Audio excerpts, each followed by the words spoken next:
Hey, Steve Magnante here at High-Octane Classics in Auburn, Massachusetts with a 2002 Ford Mustang GT convertible.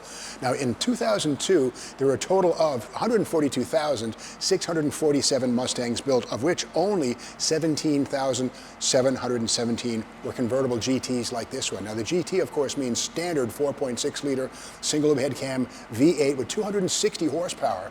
This one here is a great example, very low miles, under 30,000 miles on this one here. And the GT equipment cost a little bit extra, but what you got was 17-inch styled wheels with BF Goodrich tires all the way around. And most importantly, this is a member of the SN95 family, the fourth generation of Mustangs. And in 1994, the SN95 brought major advances to all Mustangs. 5-lug wheels, 4-wheel disc brakes, and for once, the convertible was born to be a convertible versus the Fox Mustang from 79, 81 through 93.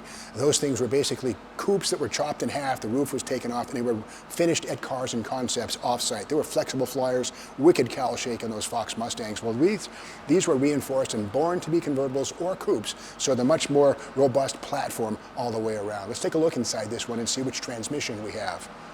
And that's the one you want to see. That's the manual 5-speed right there. It's a close ratio with overdrive in 5th gear for excellent fuel economy. Speaking of which, we can see the highway miles per, 26 miles per gallon on the window sticker right there.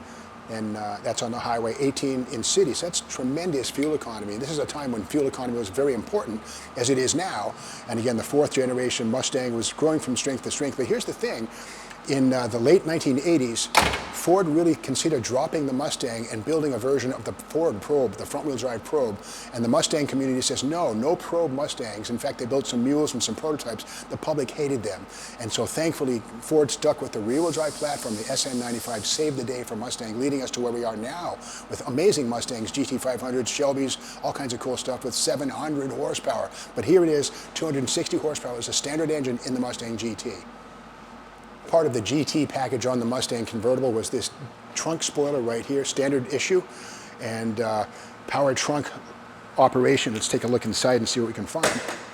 Kind of cool. And not a very commodious trunk, but certainly for a family with a couple of kids, small kids, it would be okay. You could put some groceries in here and do some traveling if you want to hit the highway, a couple of suitcases, no problem.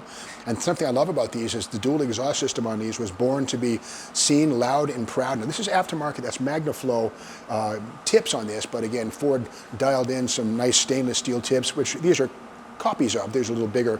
But it's cool that Mustang was no longer afraid or ashamed of being dual exhaust V8 car. In the 70s, the dual exhaust system was kind of hidden under the back of the car, 2 pipes coming out one side. It was the time of, horsepower shaming, if you will. And so, great work here. And again, this is something that was born to be a convertible. Production on these was pretty low. Like maybe 30% of all Mustangs were drop tops. And the price on this when it was new, we can see it right here on the window sticker, this was a $28,165 car, 28 grand. It's almost, well, I won't say almost Corvette territory, but certainly Camaro and Firebird territory right there, 28,000 bucks. Was a lot of money for a car in 2002 when this car was new. And well preserved in this one, leather interior. And let's have a look under the hood at this overhead cam engine. And if you know your Ford drag racing and racing history, the Cammer engine came out in 1965, 427, single overhead cam, 6-foot timing chain. They were drag strip killers. Well, Ford embraced the Cammer technology with the modular engine seen here. Let's take a peek and see if we can get this open. And there it is, the mighty Cammer. Now the Cammer, of course, does not have push rods. Instead, underneath those cam covers, there's a camshaft that's run by a chain. The bump on the end of the cam cover is turned by a sprocket, which is turned by the crankshaft, and it turns the camshafts under here. The beauty of the overhead cam, you get rid of the weight of the reciprocating mass of the push rods and the rocker arms, because these are direct action. The rockers, or the valves, are actuated directly with no push rods, no interference. So these go to about 6,000 RPM without too much trouble, and these are rated, again, 260 horsepower at 5,200 RPM. They'll go a little higher if you ring it out in gear, and again, it's a 5-speed car right here with a stick shift. Very cool. Like all SN 95 series Mustangs, these have bucket seats. There's no bench seat possibility in these things.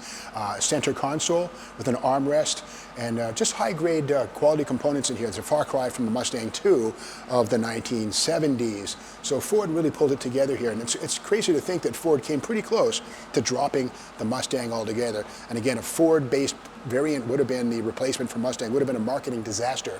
And thankfully, saner heads prevailed, and the Mustang lived on with rear-wheel drive, 5-lug wheels, 4-wheel disc brakes on all of them. Even the V6 cars got 4-wheel disc brakes instead of the drums on the back of lesser Fox body Mustangs. So they basically upped the grade.